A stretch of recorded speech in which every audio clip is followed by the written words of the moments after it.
Ladies and gentlemen, please welcome Mr. Ian Lesser, Vice President of the German Marshall Fund of the United States.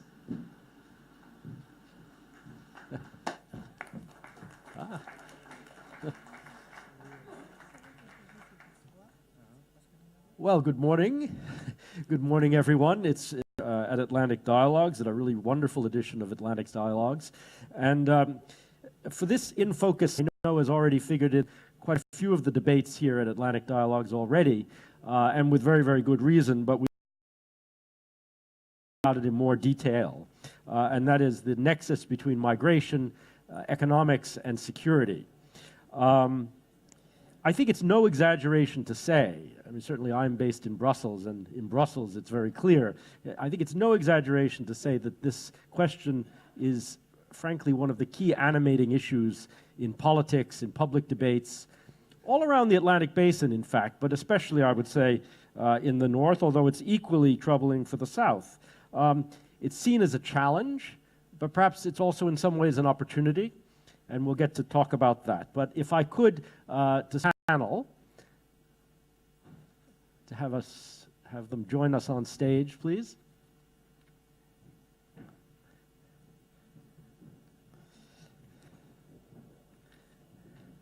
And as you'll see, we have a fantastic group. Yes, please, just be comfortable. Really a wonderful group for different perspectives on this issue. And let me introduce them to you. Please do be seated. Let me introduce them to you. Starting from my left, Paolo Magri, who is Executive Vice President and Director of the Italian Institute for International Political Studies, ISPI, in Milan. We have Khalid Zerouali, who is a Wali, but also Director for Migration and Border Control in the Moroccan Ministry. We have with us next Chiedu Osakwe, Nigeria's Chief Trade Negotiator, who has another perspective. Not least, Major General Barre's Seguin, Director for Strategy, Plans and Programs at the U.S. Africa Command. So thank you all for joining us. We already started to develop a couple of themes even when we were chatting in the green room, but maybe the way I would start out is to ask you all to comment on something. In the public discourse and in the political discourse, this question of migration very often is presented as a crisis or a series of crises. It somehow gives the impression that it's amenable to crisis management, that somehow it's simply going to get fixed, and all of these pressures on jobs and security and identity as they're perceived will abate. But I think people who've looked at this in more detail would probably agree structural issues behind this, especially in relations between Africa and Europe. I mean, would you agree with this? I mean, should we be thinking of this in terms of a long-term sort of structural issue for North and South to deal with together? Paolo, maybe I could start with you. Yes, I fully agree with you. And I have two problems with the terminology we use. We often mention the word crisis as opposed to an emergency, as opposed to a structural issue.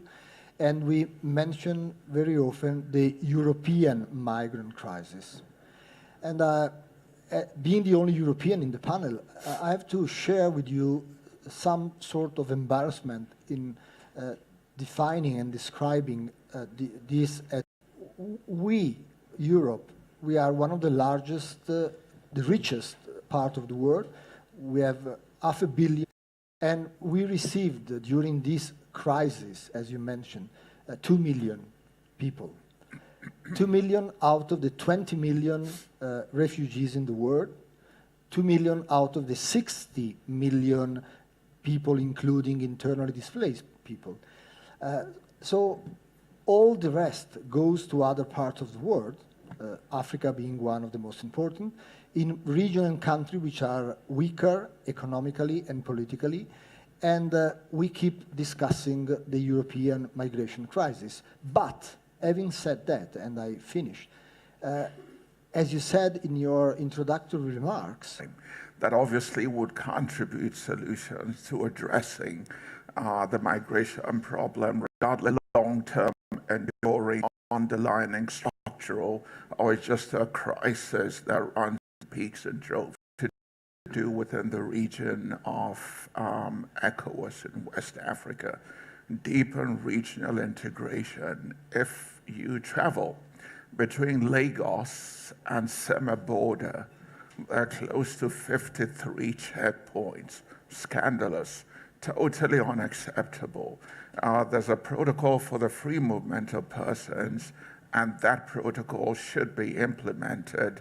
And President Buhari's government is moving hard to deal with this at a couple of levels. One, on the ease of doing business, improving it within Nigeria, and the results are registering positively. In the latest rankings, the country was moved up by 24 places, and we should count our blessings, but there's a lot of work to do.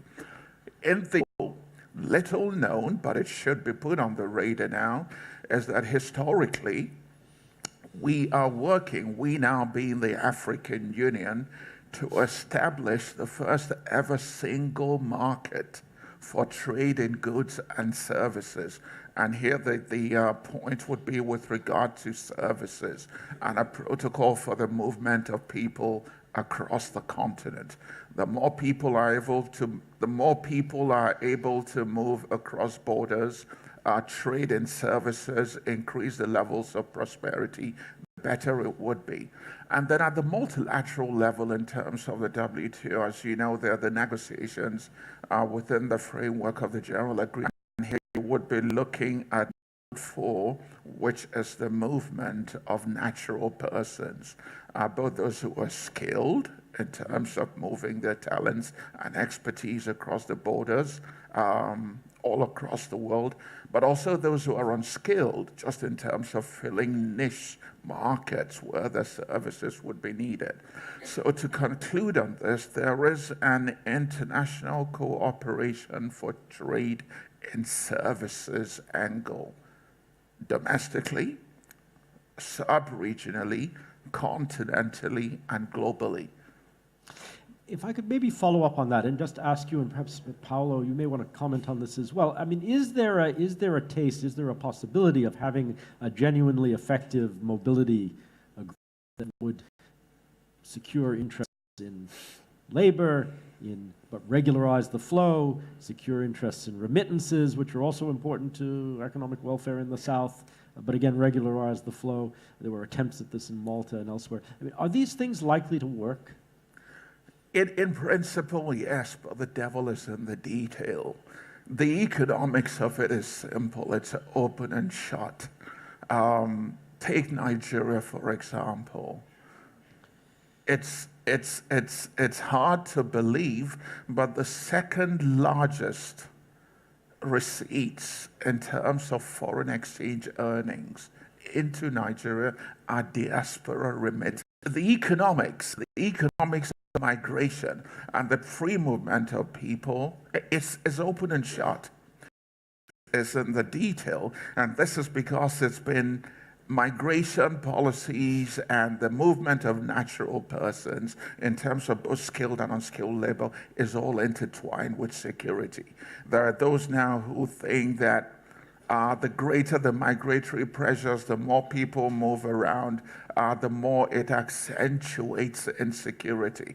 It isn't exactly that. It doesn't work that way, but a lot of the policies for migration are largely driven by perspectives that are hostile to movement of peoples. Yes, no, thank you. Paolo, I mean, do comment on there's this demographic requirement, in a sense, in Europe, and not just in Europe, elsewhere, for labor. But it's also labor, but they don't want the people. Yeah. No, I mean, if going back to what my comment before about what voters think in Europe, they would have been scared by the first part of your comments when you said that you are improving an open mobility among countries, because what in the short-term view that the voters and the government have, what they are looking for is a cooperation which involves you having more border control than having more free movement of people. And by the way, not only words, not only feelings, but what we are doing in the so much Marshall Plan for Africa that Europe is presenting also with a strong contribution. There's not much money, And the money spent so far with a few transit countries has been 67% has been utilized to pay and to buy equipment for border control. This is what has been is required by government. But let me get on your second issue quickly. The economics of migration. It depends on which stakeholder, which part of the system we look at. If we look at the global impact of migration, it's definitely positive. Migrants represent 10% of the global GDP, and that's good. It's important. It's more or less double what they would produce if they stay home. But then we have to receive country of destination. Let me take the case of Italy. There is an equal contribution by migrants to their quota in the population. 10% of Italians are born abroad, and they contribute for 10% of the GDP. But if we look at GDP per capita, which is what is relevant for voters, there is a meta study out of 26 different studies, which says that the implication of migration on GDP per capita in northern country, Europe, is neutral, and in some case, labor market for the weakest part of the labor market. And even in fiscal terms, very often there is this narrative that migrants are some of our countries, European countries. It's true if migrants are regular. But if a migrant is regular, there is a positive impact on the fiscal income in the first year. If it is not, it comes later. If it is a forced migrants, asylum seeker and refugees, there is a negative implication for 10 years. Take the case of Italy. We spend for refugees and migrants 5 billion per year, and we get a contribution from the European Union for 200 millions. So for country of origin, the impact seems to be positive through remittance, 540 billion per year. But there is a recent McKinsey study that looks at the medium-term implication, and the loss of GDP for migrants is, in the medium term, 3 trillion per year, as opposed to the half trillion which you get through remittances. So you have not a clear picture, you have to look at several things, but all we are saying does not make any effect on voters. I mean, they just look at the fact that migration is negative, even if you have a net positive contribution to the income or to the GDP of the country. Thank you. And I want to also get to the borders and the security part of this as well, which we'll do. But maybe just to touch on something else in the prosperity divide across the Mediterranean, but looking south to sub-Saharan Africa as well, is probably the largest on Earth except for the Korean Peninsula. I mean, that's a big structural gap, which is unlikely to go away anytime soon and is driving some of the things that we're talking about here. But are there other processes, things going on, that could change this equation over time? And I'm wondering whether, for example, changes in manufacturing, that will, the automation and so on, that may in some ways reduce the demand, the need for labor, regularized labor of the kind that Paolo was talking about. I mean, how do you see, what are you anticipating in that realm as well? Is technology going to make a difference to this? Technology obviously would make a big difference. I know that we are sort of zapping into these variables, trade, movement of people, technology, but there are lots of variables that are interconnected. One is governance. Good governance at the municipal level is absolutely critical. From your immediate but one session, creating partnerships, indispensable. Thirdly, we need more international cooperation. We don't need less. There was the gentleman that I'm looking at who spoke in the last but one session about the importance of justice, equity, remedying some of the issues that are taking in many of our societies. And technology, to come back to your point that you just raised, is absolutely critical. Much more than trade is. And here we need to think about integrated manufacturing sectors, connection to global value chains in a global economic landscape where production and trade and technology have been bundled together. So I think it was Seguin who spoke from the audience the last time. You have to take a 360 perspective of the things that we're talking about. And yes, technology would be an area where we'll be looking at things in terms of a resource allocation between sectors on the up and declining sectors. Let me shift maybe to the security part of this equation.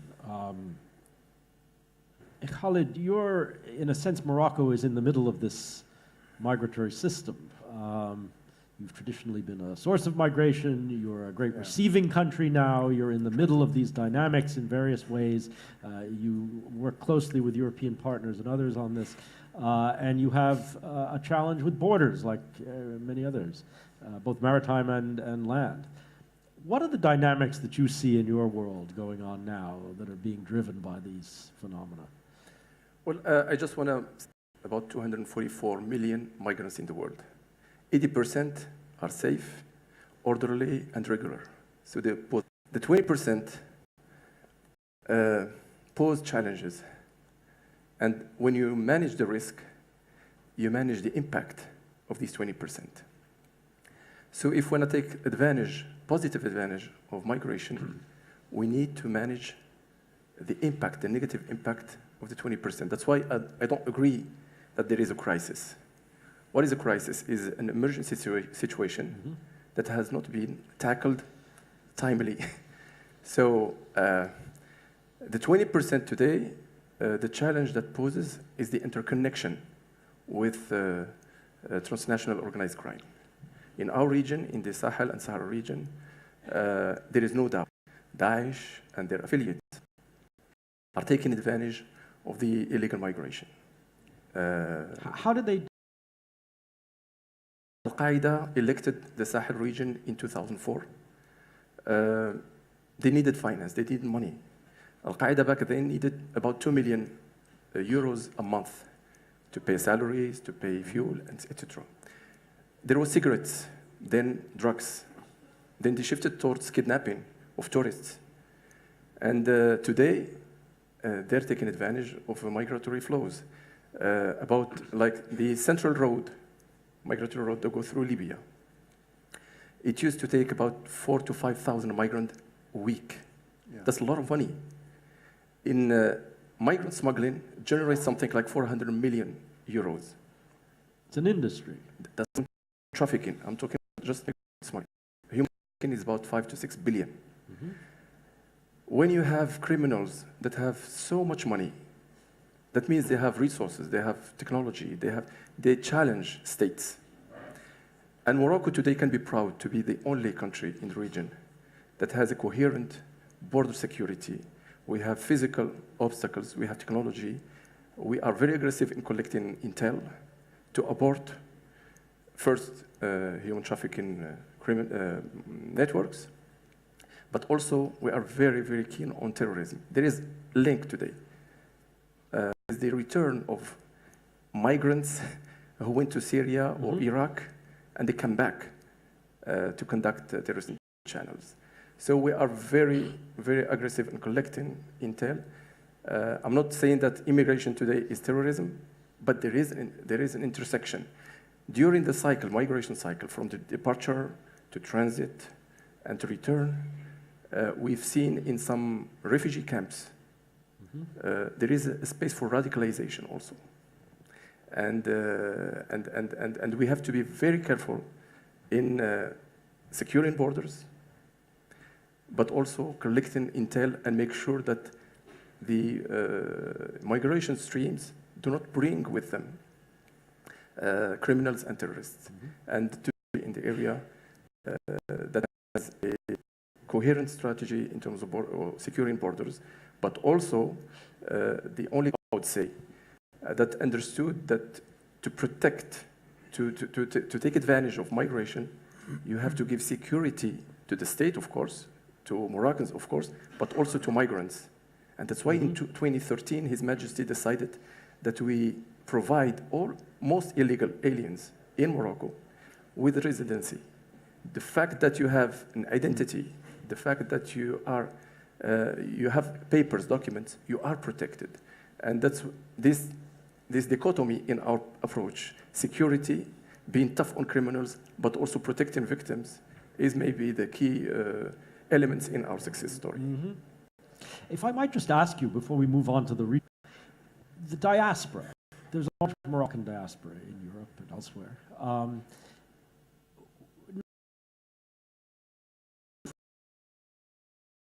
You also is part of a larger equation in which, in terms of radicalization, the flow of people, bringing ideas and activities north and south. I mean, how do you see that? Well, how does that figure in your own strategy and your own thinking?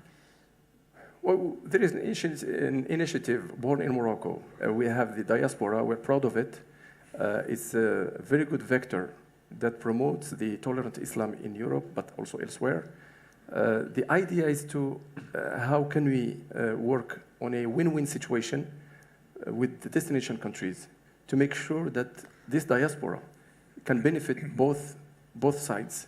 When you are in countries where the religious framework is not working properly, people are more vulnerable to radical doctrines. They can be recruited, and that explains why many people who went to Syria and Iraq and got enrolled in Daesh troops come from Europe.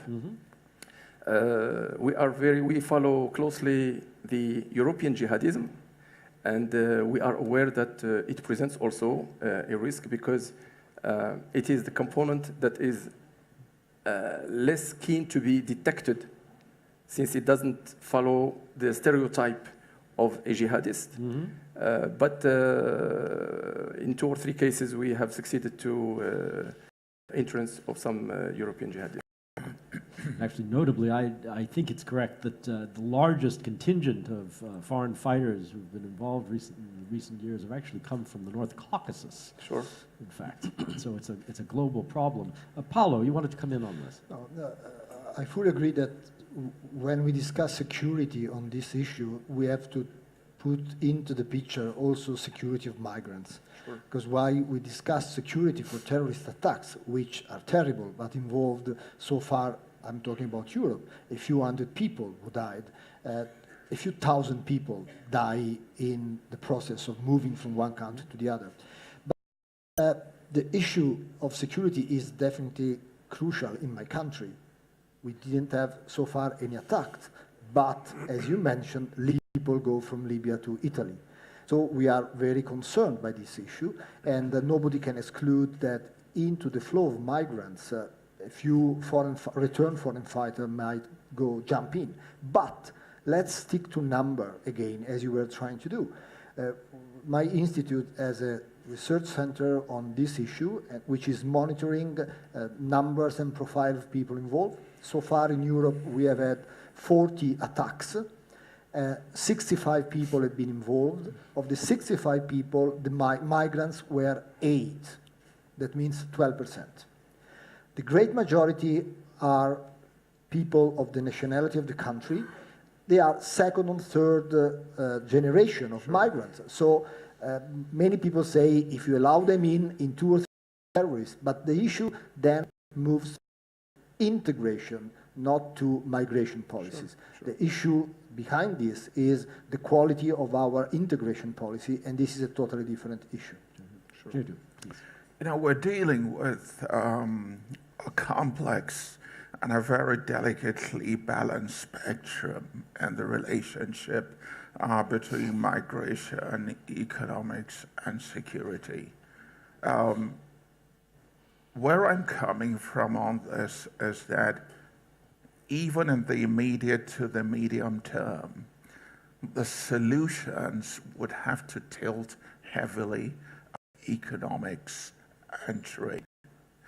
if we're not able to deepen cooperation, if we're not able to expand markets by reducing restrictions and barriers to trade, if we're not able to create more jobs, you can build walls as high as the heavens. You could. You could have border security arrangements that employ every weapon in the arsenal. It would work. At best, the results will be minimal. Do you know that the latest figures from the fund is that Africa would need on the average about 18 to 20 million jobs being created as the Africans coming into the market. And 18 to 20 million basically it's the equivalent of taking the populations of Niger and or Mali. Take Nigeria. 2 million people are entering the job market every year. Look at the bigger population numbers. Currently, you have about 1.2 billion Africans, 14% of global population. Fast forward to 2050, Africa would have about 36% of the world's population. With the 2 billion or 1.2 billion, we now jumping to about 4 billion. Nigeria would move from 190 million people to 450 million people in 2050. China, India, Nigeria, and then the US will come forward in 2050. We have to think more strategically. We have to think more cooperatively. We have to think pro-market. Of course, there is a security and intelligence and border management perspectives to this. But for goodness sake, we have to put it in perspective. If we don't have jobs, and if we don't have widened the prosperity circle, the global economy, it's not just the Western of the Europeans dealing with the migratory pressures across the Mediterranean. These would be major, major problems on a global scale. We're talking about structural long-term trend to real crises. Exactly. Barre, taking all of you think about this in terms of security on the continent and about our engagement in that. What are the dynamics you see, both in terms of the effect of these migration patterns on security inside Africa, but also in the way we work with African countries? What's on your, what keeps you up and what makes you hopeful? Thanks, Ian. So I'm very happy to leave the economic and political questions to my distinguished colleagues. So thank you for the focused question.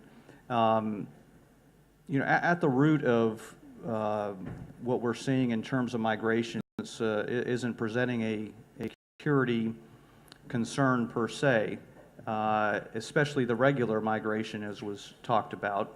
Certainly the irregular migration does present a security concern.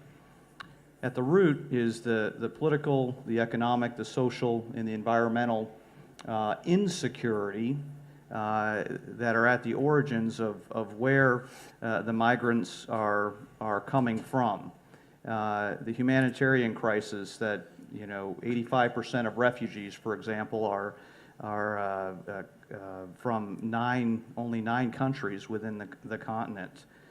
5 million refugees, internally displaced persons, all creating regional security concerns for us.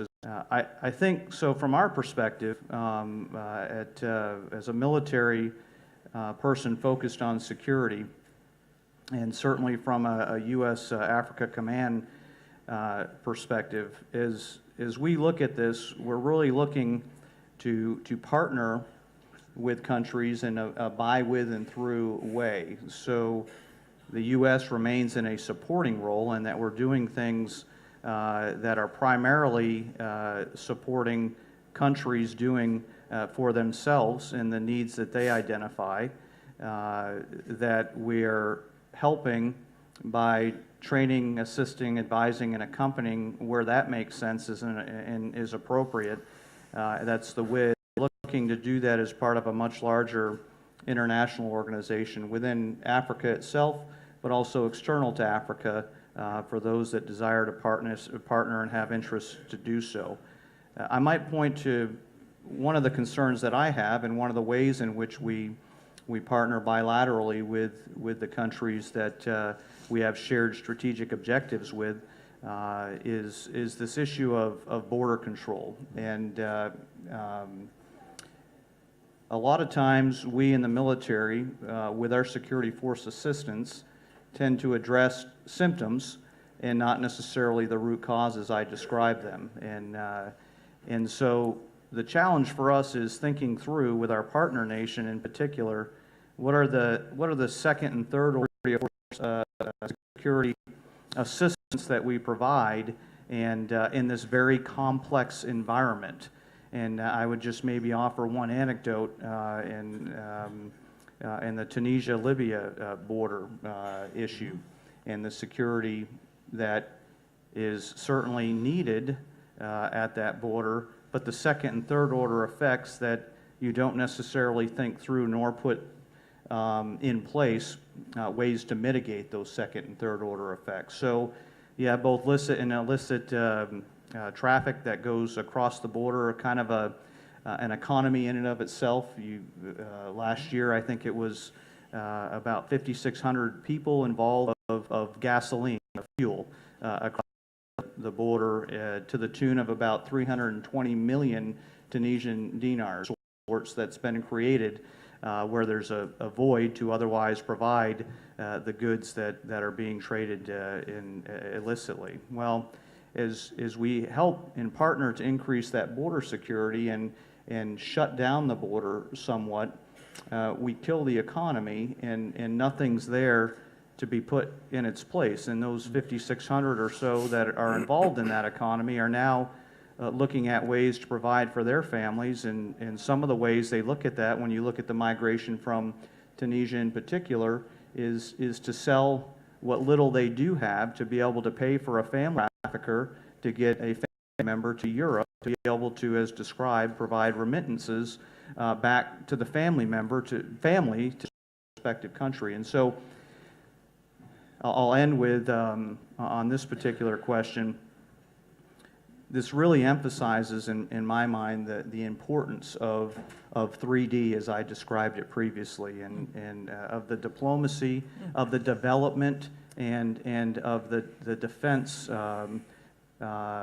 coming together to really think through what it is that we're trying to do, what is the end state we're trying to get to, and have we put everything in place to get to that end state, or have we just taken something away that's going to create other issues, security challenges, problems that perhaps we haven't job in a 3D kind of way to bring together a comprehensive, coherent solution to some very, very complex problems. Barry, thank you. Maybe you could say just a little bit more about something that you already started to talk about in a way, which is the capacity building issue.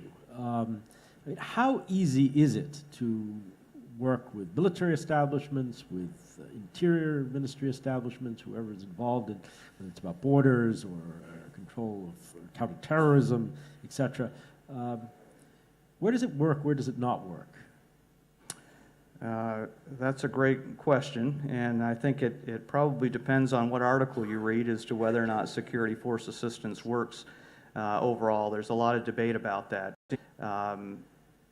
I think where it works best, where we've seen it work best, is team as those personnel that are assigned to and working within our respective U.S. embassies at the country team level, that they have a true relationship and partnership with their counterparts. So you've got at the political, the economic, the military levels within our embassies. That they're working very, very closely with their country counterparts, their host nation counterparts, to help to define the goals of that nation and try to bring those together with what we have within our own theater campaign plan, and our decisive effort from a military perspective is not military operations. Our building partner capacity and strengthening relationships. And so where it works well at the country level, that then identifies the gaps that nation has in their security needs. We take and try to balance that with getting at the desired end state of our theater campaign plan, and we come up with programs together to close that gap. That process then flows up through Africa Command and into Washington, D.C., where there's a lot more dialogue about what programs will be supported and what will not. But I think the real answer to your question, simplistically, is where we have within the country at all levels of engagement, and where that is an open dialogue that really actively listens to the partner describe their needs and doesn't come in a way in which we're trying to define those needs for them. And then once we know the needs, that we look for solutions to meet the needs or requirements in a way that reduces a gap that they have within their security, and in turn builds the capacity of that nation. Thanks. Okay, let me go out to all of you. If you would just catch my eye, and we have microphones and be happy to give you the floor. So perhaps if I could go just in the front, Asia, please. Is it working? Yes. I have two questions. The first one to Paolo Magri and another one to Mr. Zerouali. Given that policies have been rather restrictive than integrative across Europe at different degrees, of course, with the results that you have been underlying, what are the prospects, since with the rising populism and voters' hostility to migrants, how do you see, future integration in Europe with this negative setting? Mr. Zerouali, there is a growing concern among Moroccans about the trend that you have underlined, this intersection between potential terrorists and, especially in the camps, secure better our southern frontier, given the last, events that you have known in Gergerat. Given as well the very poor, not to say the absence of cooperation with our neighbors, both in Mauritania and with Algeria. And the other side of it, the economic impact. What impact do you see on our trade with Africa, as you know, which is very much on the top of the agenda? Okay. Let me perhaps take one more in this round, and then we can come back to our group here. Please. Hi, Timo Schmidt, my name. I study migration studies at the University of Oxford. I want to ask you, so there's an immense diversity between and among Europe and the Middle East, but one thing I've come across in my work is that migration infrastructure, so the technologies, the organizations, the private actors, the growth of that has actually outpaced migration. So we're moving towards a world where there are then actually people on the move. It's very important to ask that question, and it's not quite straightforward, but one thing is, where there is bad governance, so at the national and municipal level, migration control disappears into the private sector and civil society, and the second thing we have to take into account is that migration is a profitable business. So we have a struggle of regularization on the one hand and commercialization on the other. My question to you is if you can comment on that, if you've observed that in your own countries, and address the risks of the state possibly losing authority over migration control. Thank you. Okay, so the equation in Europe, the question of southern borders, the question of securing southern borders and keeping southern trade, and then I guess a question that broadly is about governance and migration and how it relates at the local level. Please, do pick up on these. Okay. I'm very concerned, to be very honest with you, because the anti-migrants feeling, which goes together with the anti-Islam feelings, is growing all over Europe. There is a recent research from I don't remember if it's Bloomberg or Reuters, was published 2 days ago, and the numbers are incredibly bad. 60–70% of the European population don't want Islam, people from Islam anymore.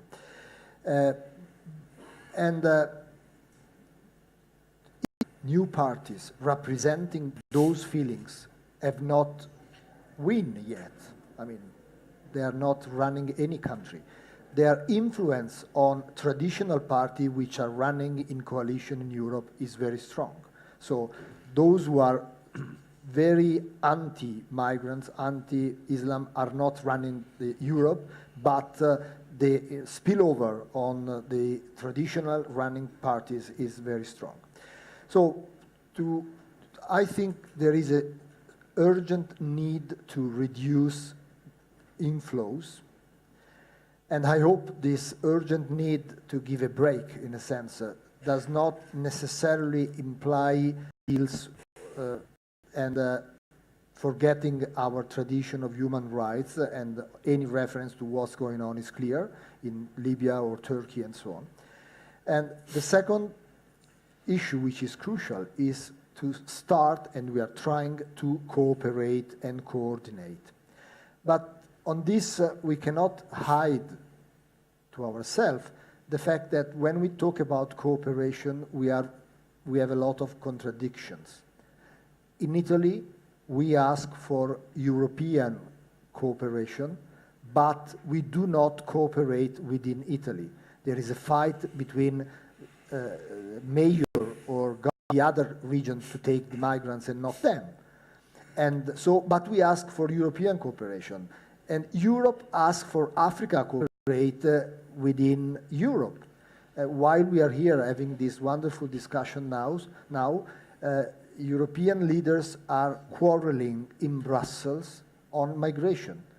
And they are not fighting on long-term solution. They are fighting on the quota system, which was decided 2 years ago to address the issue of 80,000 people per year, 80,000.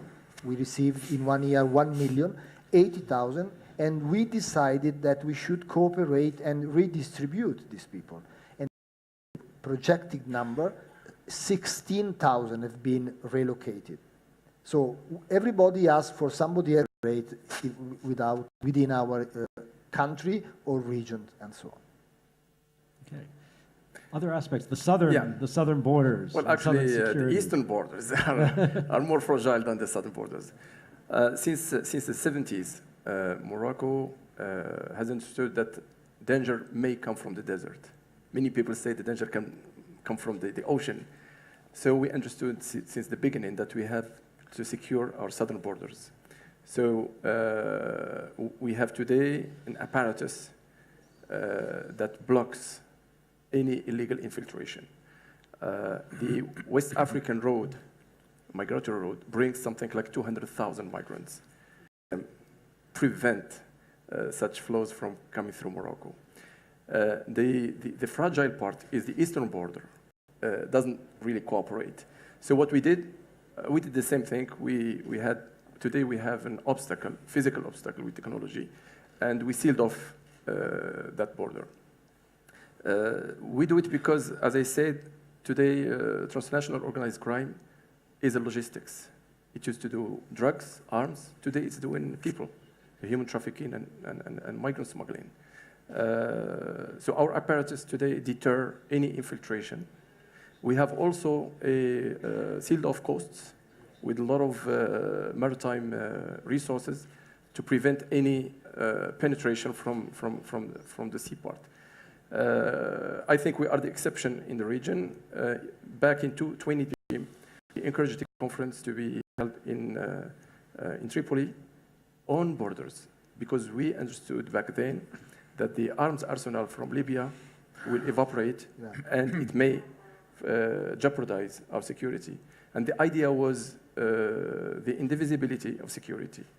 If one country doesn't do their homework, it will impact the others.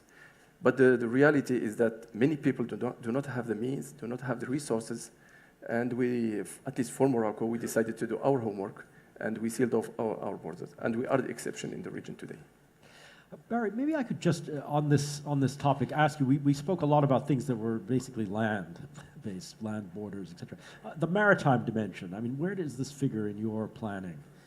Yeah, the maritime dimension is critically important. Of the 5 lines of efforts, which you could equate to our main efforts, countering the illicit flow in the Gulf of Guinea is amongst those 5, and so probably one of our top 5 priorities. And we work the issue through security force assistance with our partner nations, and that comes in many shapes and form, not the least of which is equipment, train, advise, assist programs. We have a very integrated interagency presence at Africa Command, which includes Coast Guardsmen, and in terms of being able to partner with nations to increase their maritime security. We also work very closely with life because of the overfishing issues.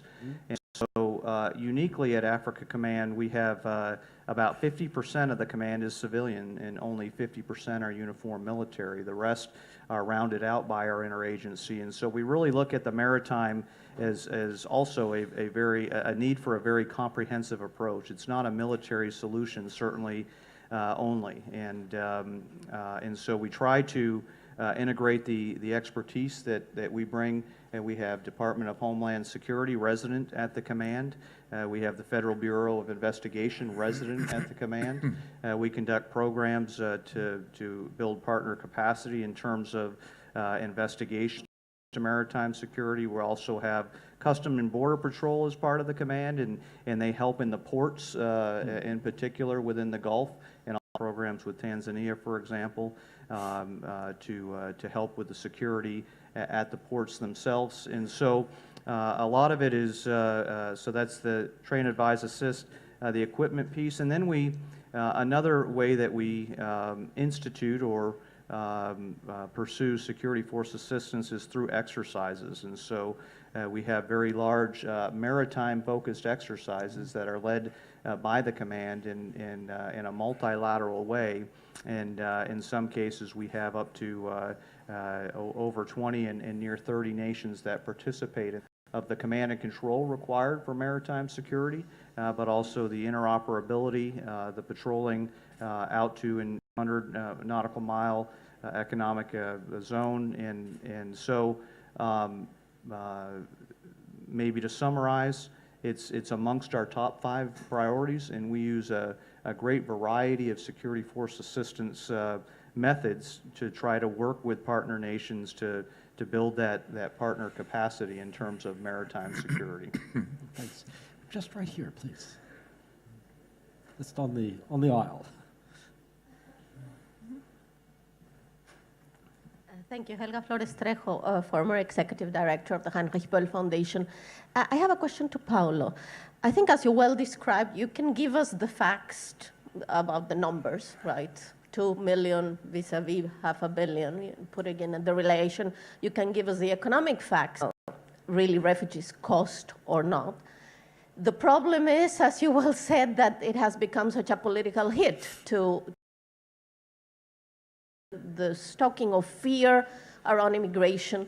So giving that very powerful political discourse, the only thing that I have seen, and I wanted to ask you if you see also some hope there, is that the role of some mayors are playing, in the sense that they are, on the one hand, dealing with the challenge, but also being very realistic and trying to really, instead of creating fear, managing and also and acknowledging that it can be managed and that people can be integrated and can contribute.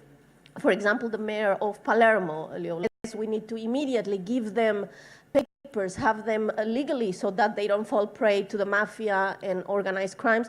And in Germany, they have managed and tried not to really generate more fear. Is there, do you see in mayors taking action, being more vocal about this, a chance to change a little bit the political discourse? Mm-hmm. Thanks. Let me take a few more together, if I would.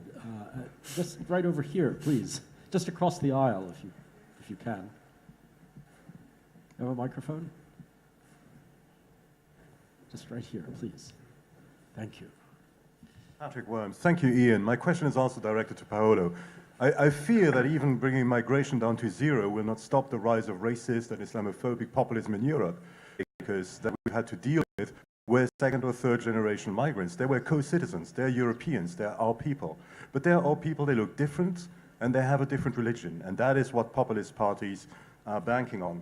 And in that context, of course, we know that there's a strong link there to inequality, to fearfulness of the future. We also know that the people who are most afraid of these things are the people who live in remote areas, in cities in which there are not many migrants. Those who are familiar with migrants do not feel these processes. And that brings me to a word, and that word is Dubai. Dubai is a country where the population is fairly conservatively Muslim, but yet they have accepted to represent only 10% of the population. 90% are immigrants, many of them Christians, Hindus, and people, but welcomed, because the social contract has not been broken.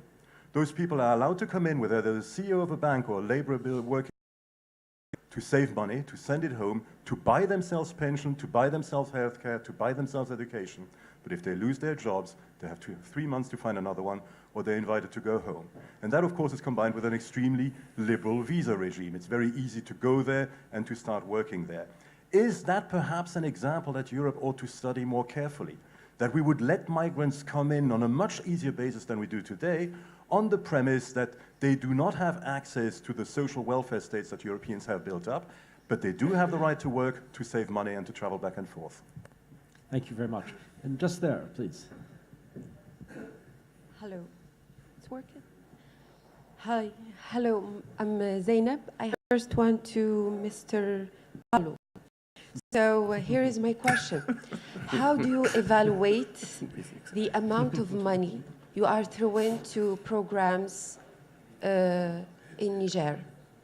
I give you an example. I lived in a transit zone in Agadez, and I saw many migrants coming in trucks, taken to les centres d'accueil. To what extent you evaluate the programs you fund to, help migrants and solve the crisis? The second question is about shut-in borders. And this has also come from living in cross-borders region. I think shut-in borders is not a solution because it collapses the local economy. What is going on now is the Lake Chad Basin. Example, Nigeria's border, Difa, when the borders had an emergency like crisis, you can get out from your house after 6:30 p.m. in Difa. So I don't think it's a solution. What are the solutions? And this is a question to all of you, the speakers. Thank you. Thank you. Please. I want to continue on what my colleague said on the example of Dubai and focus a little bit more on this economic migration. We know that because of the demographics, most European countries will probably need this labor force to support their growth rate. Let's face it. Actually, I had a conversation yesterday evening with the Minister of Finance of Malta. I know that Malta is small, but he said we need it. We need this migration. In fact, by the way, I'm from the World Bank.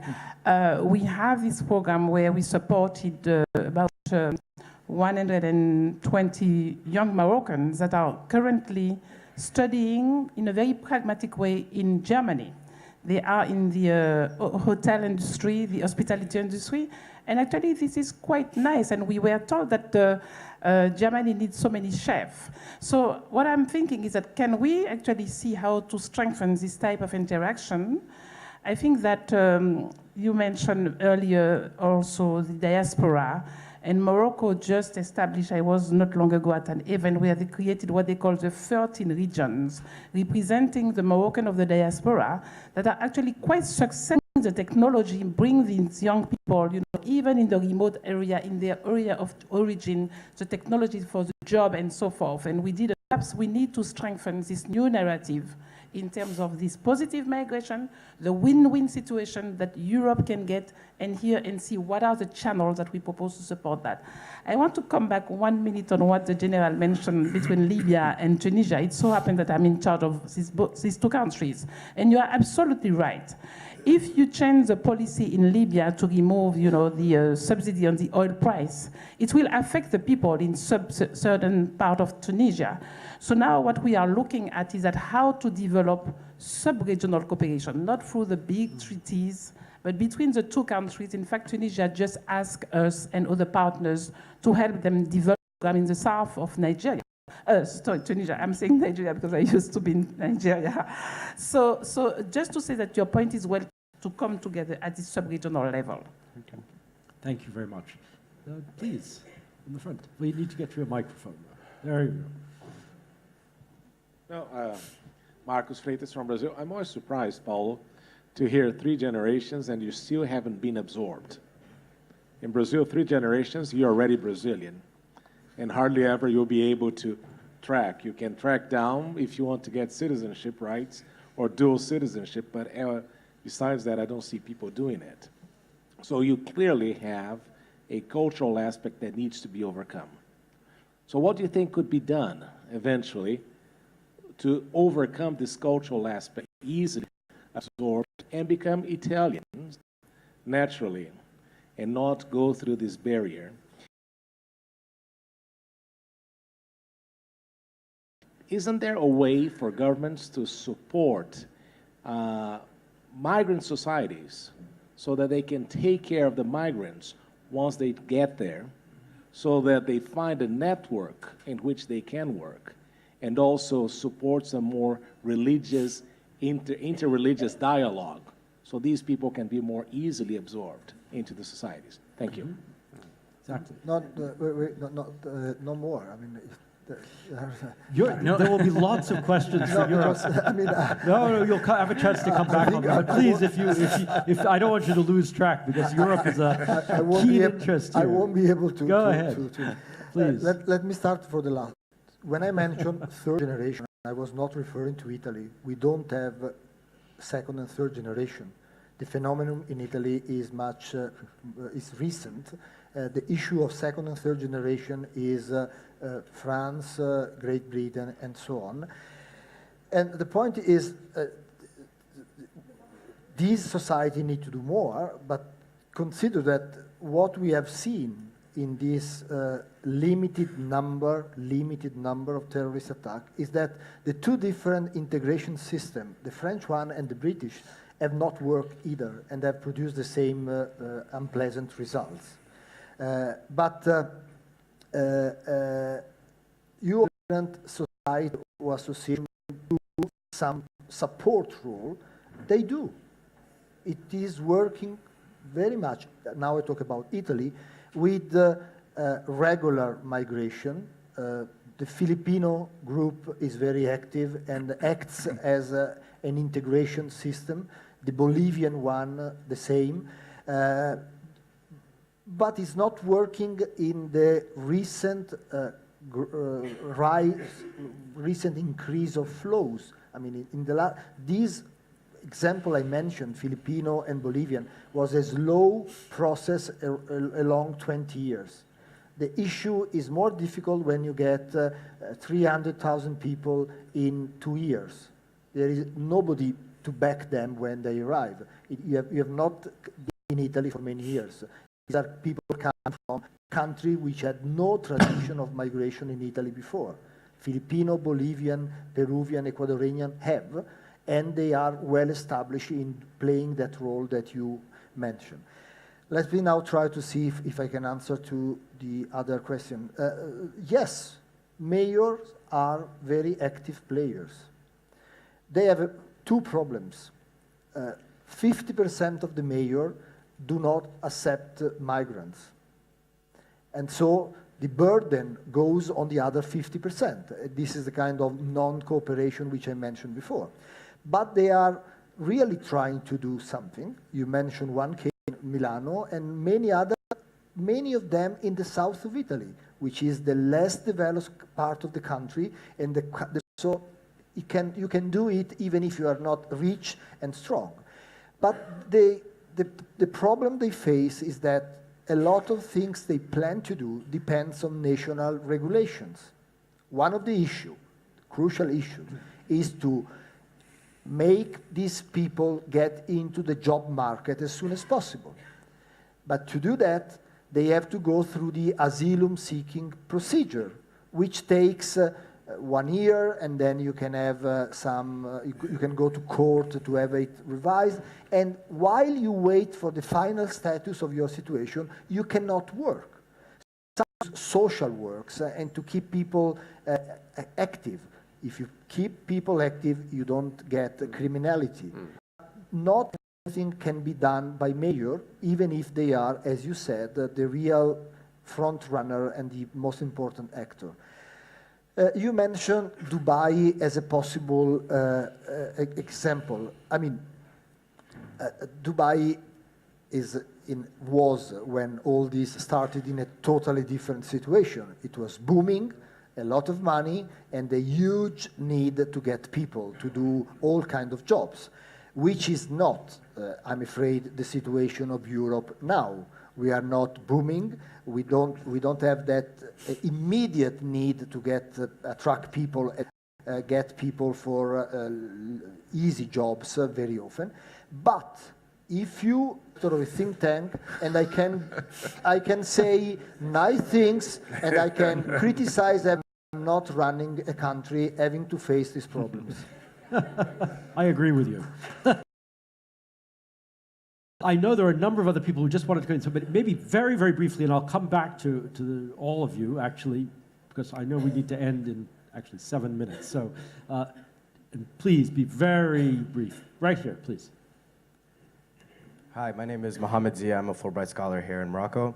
I'd like to know about the interventions that you can make at the national level with the military to prepare for more climate-induced migration, especially with desertification in the Sahel across sub-Saharan Africa as well. Thank you. Thank you very much. Yes, just on the aisle, right? Oh, there's someone. Oh, right here. Yeah, please.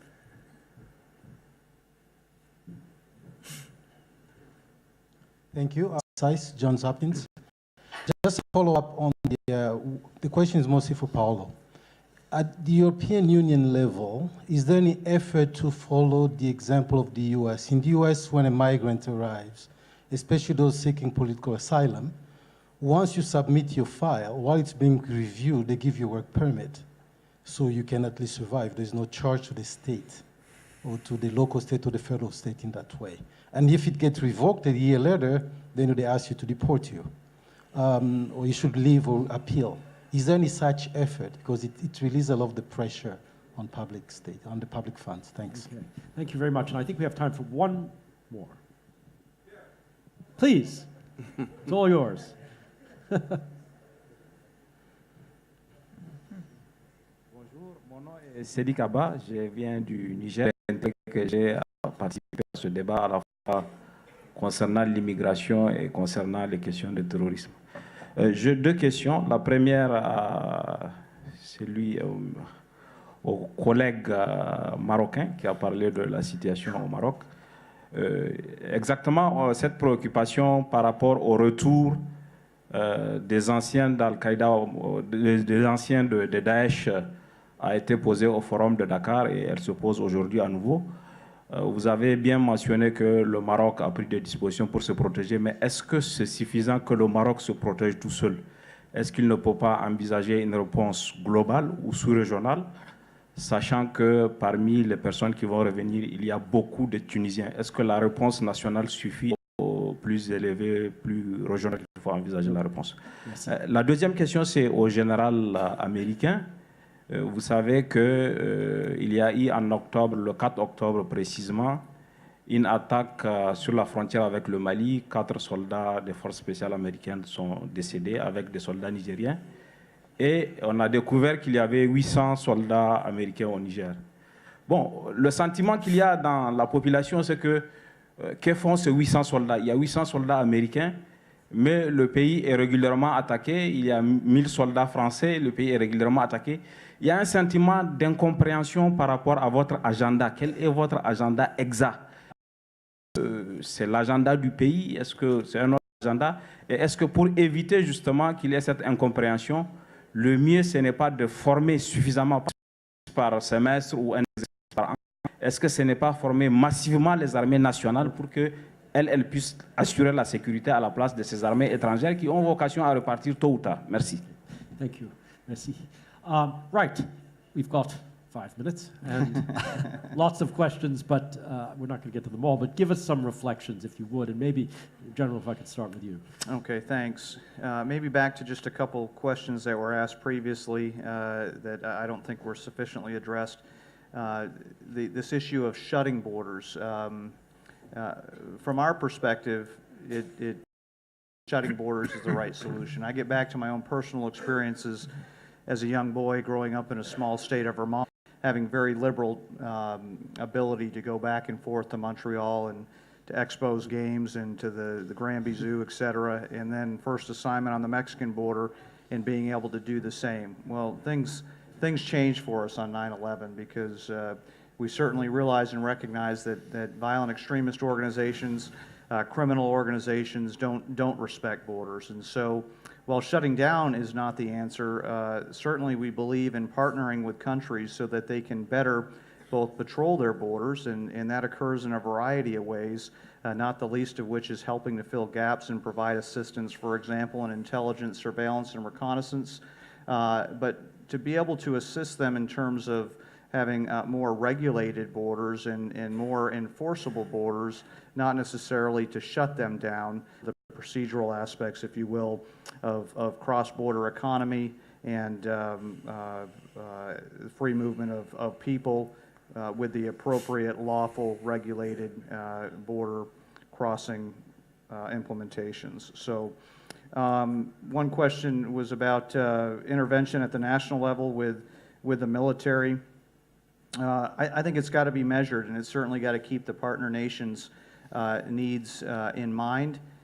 We found that there's a number of ways to do this. Institution building, to the extent that we have a willing partner, has shown some progress and some fruit. As I've already described, looking at gaps and providing things like intelligence, very important, and then playing advisory role, not necessarily taking over a military operation, but keeping the nation in the lead of that operation and engaging in an advisory supporting kind of role is where we found it to be most effective. Chiedu, some final remarks? Yeah. Please. A couple of points.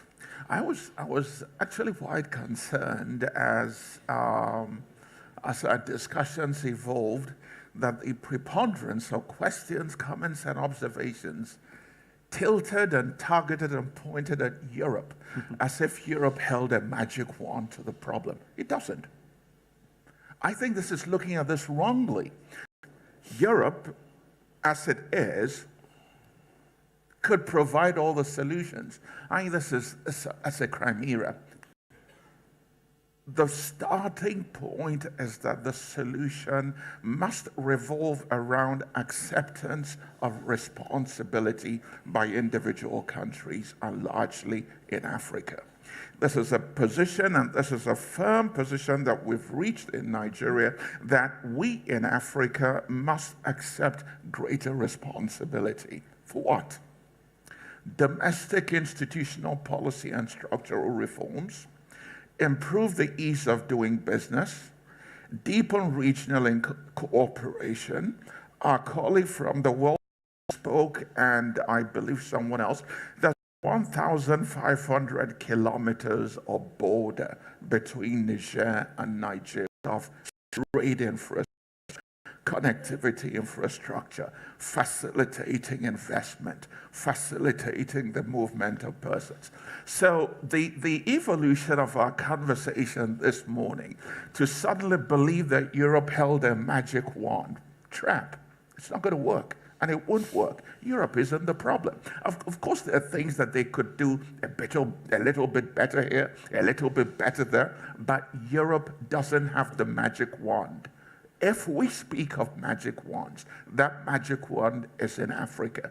And there's a lot that major economies on the continent, like Nigeria, like South Africa, like Egypt, like Morocco, Kenya, Senegal, there's lots more that we have to do.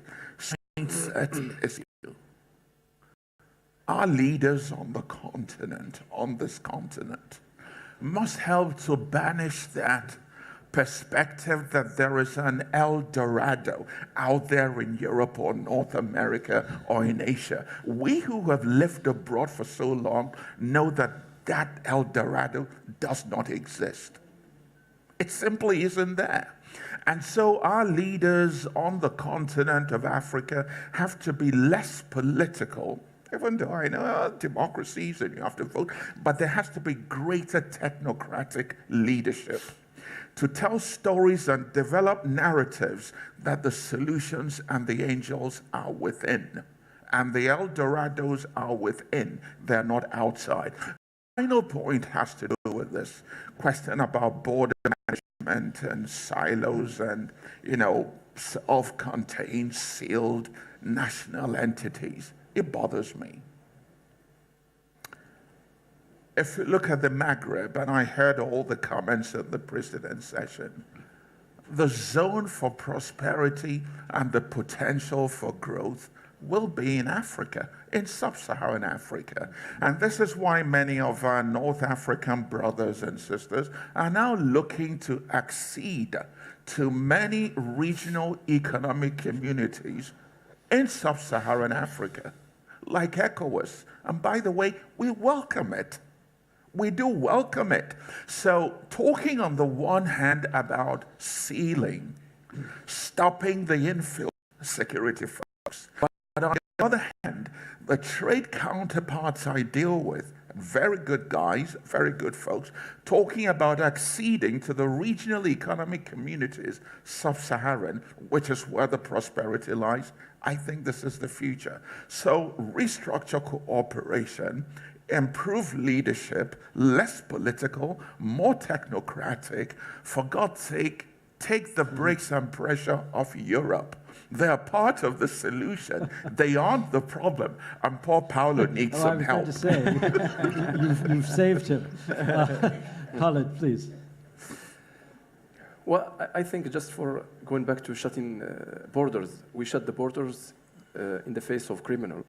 The population to continue to live their lives, and we have partnerships between authorities and without the help do our security work properly. So they're shut in the face of criminals. Second thing, I think that 50%, more than 50% of migratory flows are within Africa, and we know how to manage. His Majesty presented a roadmap lately to have an African strategy. We can no longer think in the aquarium theory. We have to think broadly, and His Majesty came up with a roadmap, and if implemented, I think we will stop playing the victim vis-à-vis Europe. I think we will prove with this. At the end, I just want to finish with this. Migration is not a problem to which we need to find a solution. That need to be managed, and it will last forever. All what we have to do is to mitigate the negative side of it. Thank you. Paolo, a very last word. Yes. So I can always hear the rumbling of lunch outside. Okay, so. we'll be served here. Now, the question was, shouldn't we follow the American policy on migration? If following the American policy on migration means building more walls or announcing more walls, introducing travel bans, having 10 million of illegal migrants in spite of the regulation which are there, my answer is not. But if the issue, as you mentioned it, is to have some more regulated approach to migration, obviously, yes, this is what we need. Certain criteria to get into a country, to match demand and supply, as Dubai mentioned before. But what makes things a little bit complicated in Europe in the last few years is that we had a huge confusion between forced migrants, asylum seekers, and economic migrants. Because most economic migrants, when they arrived in Lampedusa or in any other place, they present themselves as asylum seekers. And they go into this lengthy process which takes to tell them, no, you are not. You cannot select there. You have people that under international law, you are obliged to accept, and it takes time to do something, and you cannot make any selection. And going now, having this flow of people that we cannot control, and add on top of that a formal, organized system is not something which is really feasible at this time. But what you are saying is correct. When I mention regularized system, this is what Europe is talking about, but it's very difficult to implement. Thank you. Please join me in thanking the panel. This has really been an extraordinary discussion. We're most grateful for that. Thanks to all of you for joining in, and I am quite sure lunch also is served. So, thank you very much. Thank you. Thank you.